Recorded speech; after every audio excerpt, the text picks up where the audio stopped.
I said, well, this isn't what we agreed on, so the Senate's going to move forward with a forensic audit. Arizona State Senate President Karen Fann is the initiator of the Maricopa County 2020 election audit. I've gotten death threats, got an envelope with white powder in it. The more questions we ask, the more they keep trying to sidestep. In this exclusive interview, she reveals what media isn't saying about the audit and what the future might hold. If there was something that was done inappropriately, if it was done criminally, I'm going to turn it over to the Attorney General's office.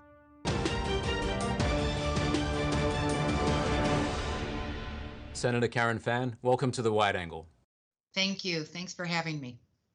Senator, you've been at the forefront of this audit effort, so it's a great pleasure to have you on to get your direct perspective on where things are at and what you see happening down the track. Regarding the ongoing tensions between yourselves in the Senate and the Maricopa Board of Supervisors, you've recently tweeted, "Build the case, set the trap, and boom, the Maricopa lies will come back to haunt them." Can you give us your explanation of what you meant by this? Yes, it's been an ongoing battle since we first started this, and unfortunately, instead of them working with us, they have done everything in their power to try and stop this audit, or I'll use the word sabotage in some case. But it's interesting over the months that this has transpired, how the stories have changed as to what they will do, what they won't do, promises made, promises not kept. And as all of this drags on, there is just more and more contradiction that is coming out of this from them. And so that's what the comment meant, is we're just trying to do an audit. An audit is what it is. The numbers will come out. And whatever they are, then that's what they're going to be. When you say promises made, promises not kept, what's the most compelling example of this, would you say? Well, when this all first started, right after the very beginning, the first week, at the end of the election week, I actually contacted all 5 of the supervisors and said, you know what, there's a lot of chatter out there, emails, Twitter, blogs, talking about how there's problems with this election. And this is not the first time. They had problems with the 2018 election as well. The Board of Supervisors even came to me and said, we're going to hire somebody to watch over the recorder because there were so many problems. And I said, look, we need to get ahead of this. And they said, Karen, you bet, we're 100% behind this with you. And we'll be glad to do it, that we can do a much bigger count in the audit rather than the minimum. And then there were some lawsuits filed by outside people. Then they said, oh, we cannot do this while the lawsuits are going on because we don't want to be charged with tampering with evidence. I said, I get it.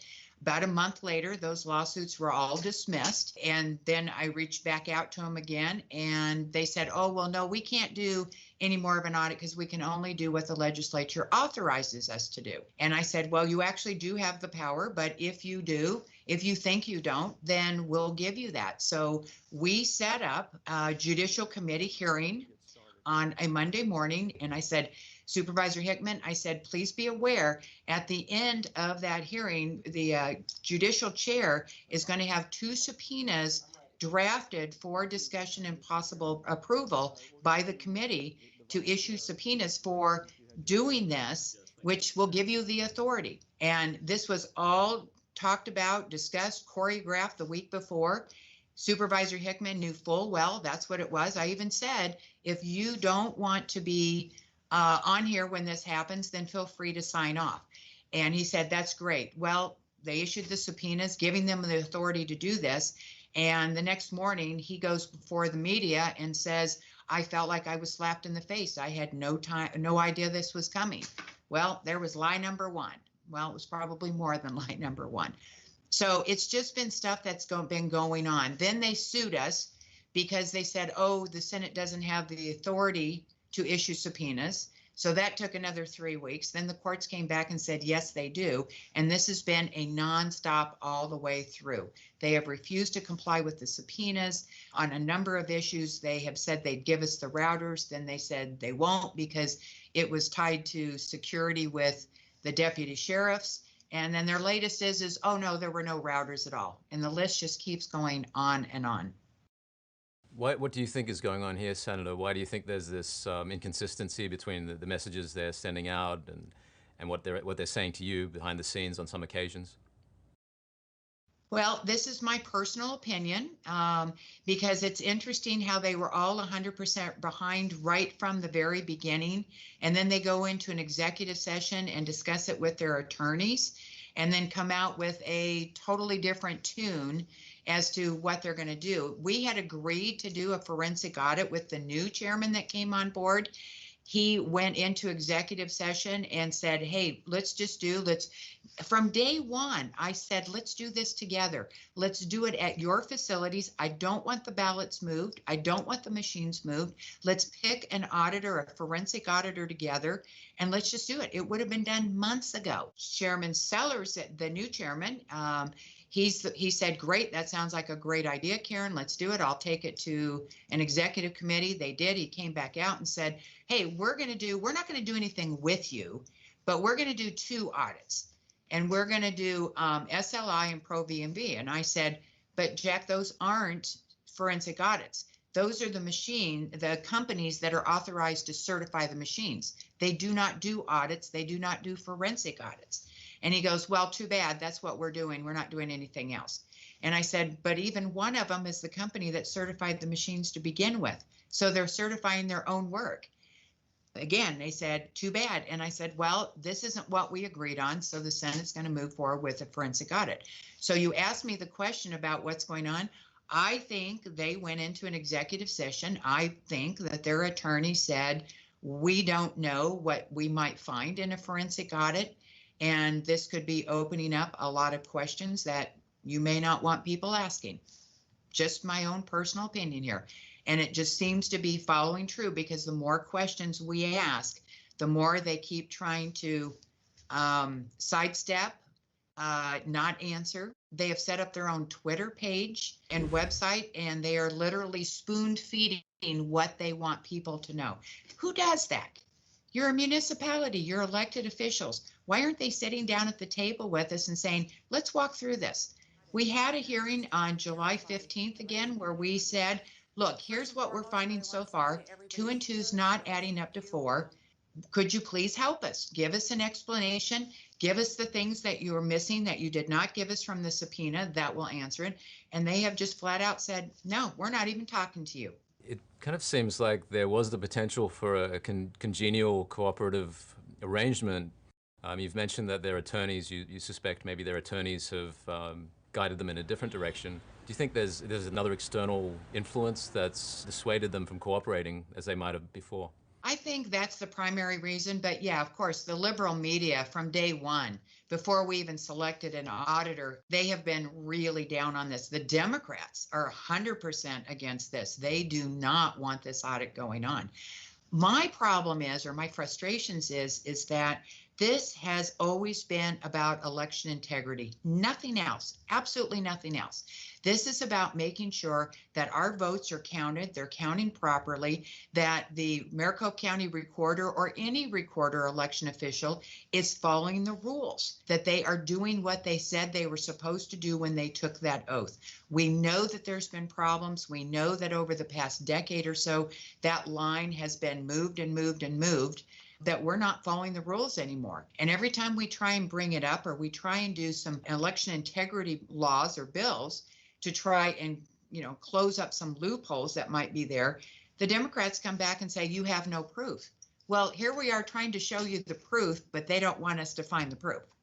This seems like quite compelling evidence that something went awry in the election process. So, for example, we have 74,243 mail-in ballots where there is no clear record of them being sent. And just to be clear, here in the state of Arizona, there's EV32s and EV33s. EV32s is supposed to give a record of when a mail-in ballot is sent, and an EV33 is supposed to give a record of when the mail-in ballot is received. And so there should be an equal, there should be more EV32s, more sent out than there are that are received. Specifically with these, we can tie them to a specific individual that was mailed to. And so we have 74,000 where we have them came back from individuals where we don't have a clear indication that they were ever sent out to them. We have 11,326 people that did not show up on a November 7th version of the voter rolls that should have been after votes were cast, but then appeared on the December 4th voter rolls. And just to be clear, they show as voted in this past election, but they were not in November 7th version of the file, and they did show up on the December 4th version. That they are to record an identical serial number on both the original and duplicate ballot, including spoiled duplicates. This ties the ballots together and creates a paper trail as required by the statute ARS 16-621A. We found, I would have to say, thousands of duplicate ballots where those serial numbers are not on them. So how do you understand the kind of opposition from the media, from certain politicians that you're getting to this? Thank you, Brandon. So let's talk about the 74,000. So that is a question that the auditors asked on the 15th. We believe that there might be a very logical explanation for that, but it was not apparent, or it didn't tie in with what we were able to tie it in with. We believe that there is a good possibility that those 74,000 can be accounted for, but because they won't even answer our questions, we are still trying to dig that answer out. However, what happens is that they immediately turn that around and said, oh, you accused us of 74,000 ballots missing or not accounted for. What we said is it's not adding up. Could you please, you're not giving us everything we need to tie these knots together. So that is, we don't know for a fact whether there's 74. What we do know is that we need additional information to tie that up. Let's talk about the duplicate ballots. That we do know. We do know that there are boxes that were marked that they were duplicate ballots.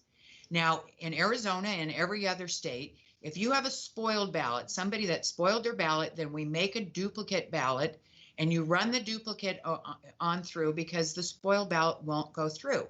Every ballot has a number, 1, 2, 3, 4, 5, hypothetically. And when you make a duplicate ballot, you're supposed to mark that one 1, 2, 3, 4, 5. So you know that there's only one duplicate ballot that is replacing one original spoiled ballot. We have boxes of ballots that are marked duplicate and none of them have corresponding numbers on them. This is what our auditor is telling us right now. This is what Mr. Bennett is telling me, who is a past Secretary of State that viewed this personally. Now, if that is the case, they broke the rules, they broke the laws, whoever was in charge. Number two, how do we know that those really are duplicate ballots then? If they were not numbered, how do we know that they actually match up with spoiled ballots? So there is a serious problem there.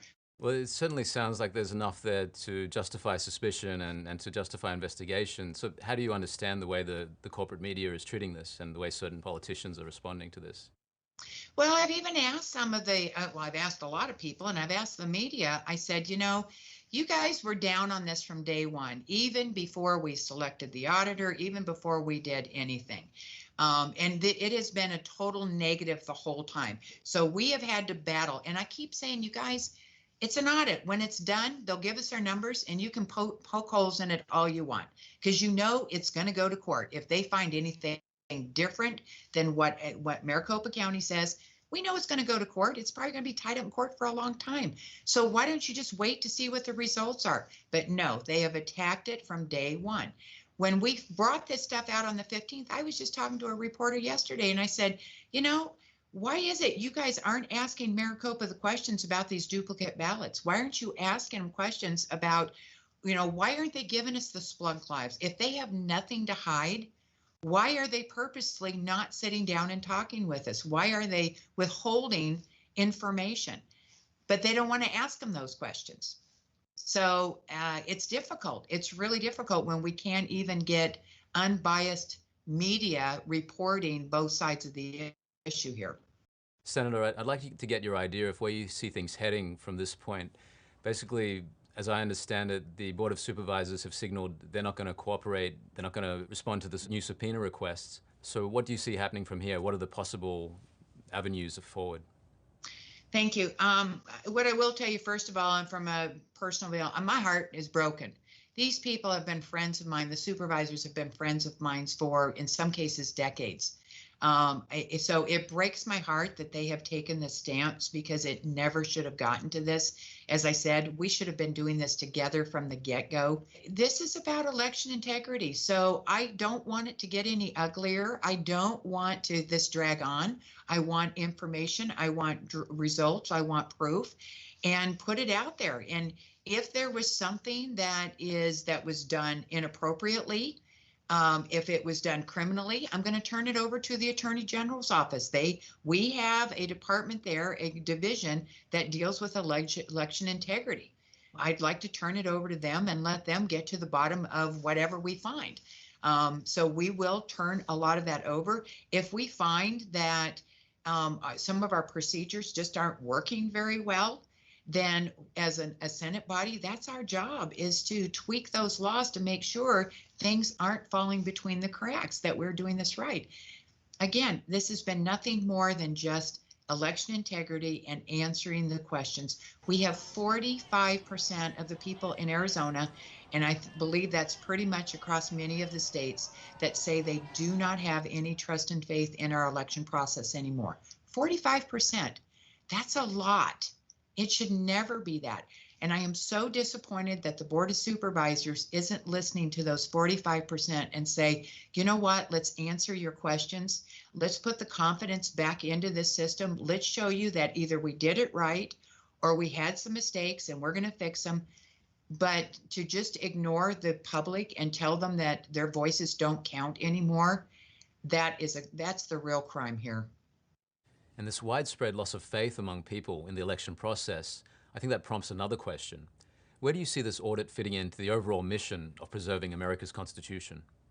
I think it's number one, and it's tantamount to preserving that. You know, we say we have we believe in so many of our constitutional rights, but I will tell you election integrity is number one. And why do I say that? Is because whoever is holding office usually dictates about how our society goes. So when we talk about our freedom of speech, which is being silenced right now by the liberal media, we're literally being bullied into silence, whether it's through Twitter or Facebook or many of the other social media outlets. If they don't like what you're saying, or they believe that you're not saying the right thing, they're shutting your accounts down. And that's coming from the federal government.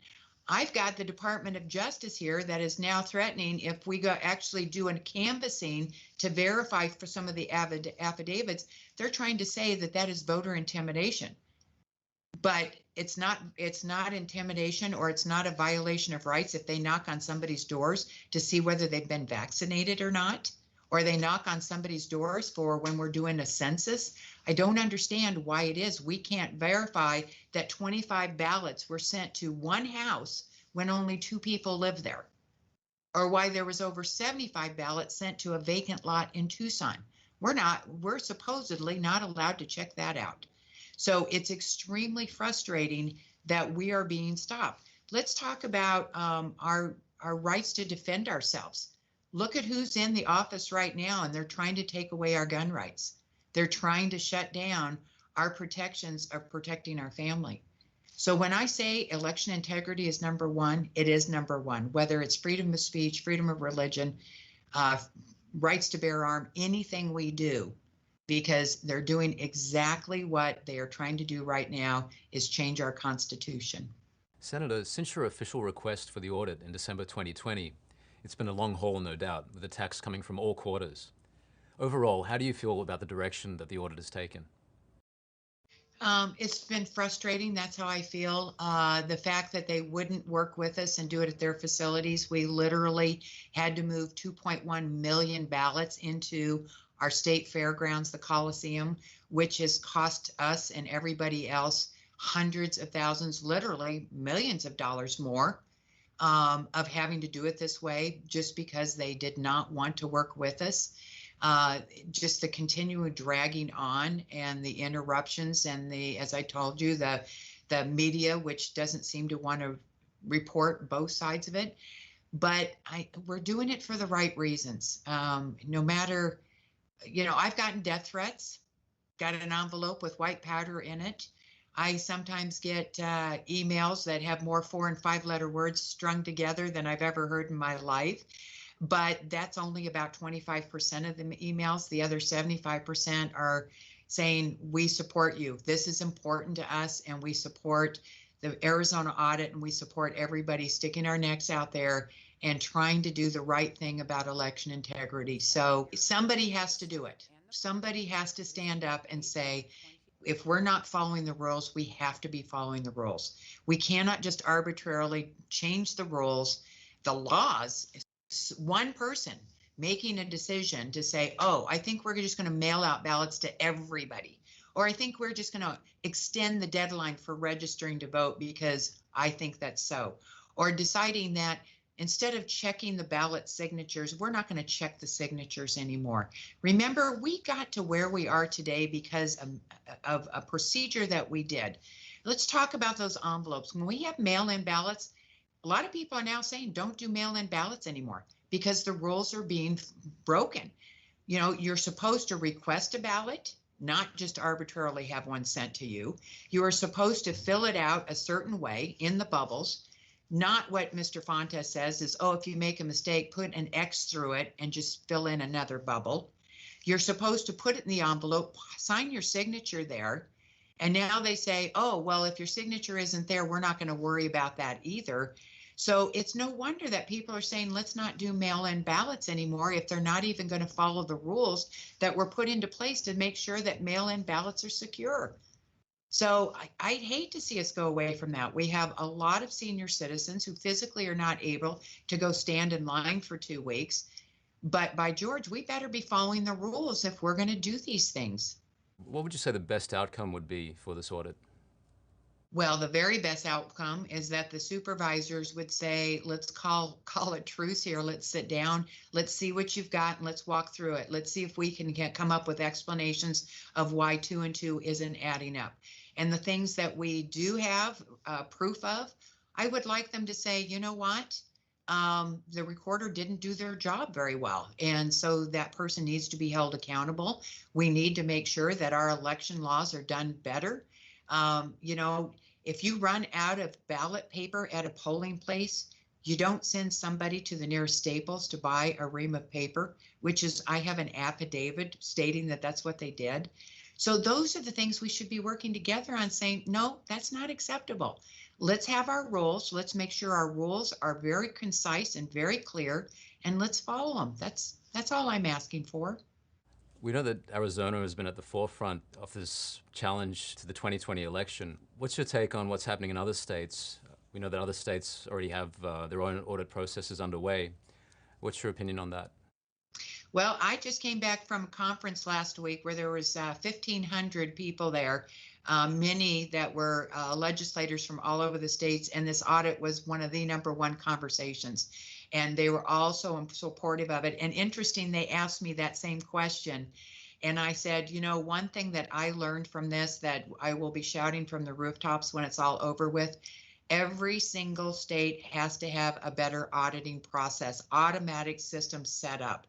Because the reality is if you're not watching over somebody's shoulder, that making sure that they're doing it right, chances are people are getting lackadaisical or they're doing things not right for whatever reason. So I believe every single state here needs to set up, implement auditing procedures, secure ones, not we're going to do 2,500 ballots out of 2 million. This has to be something more extensive. It has to be a check and balance system to make sure that people cannot make mistakes or people cannot intentionally do anything with our ballots or just plain get lazy. I think that's at least one of the positive outcomes that will come out of this process, Senator. Is there anything else you'd like to add? Yes, just one more thing. When we talk about what's going on the federal level and the heat that's coming down, please, everybody note that H.R. 1 that is being discussed right now, one of the biggest things in there is they want the federal government to take over elections, which is contrary to what our Constitution says. The Constitution gives our states the sole rights of making sure that we have fair and honest elections. So I often wonder if some of the pushback or some of the stuff that's going on right now Is this tying in with that whole agenda on the Democratic federal level of trying to get HR1 so the federal government can take over all of the elections across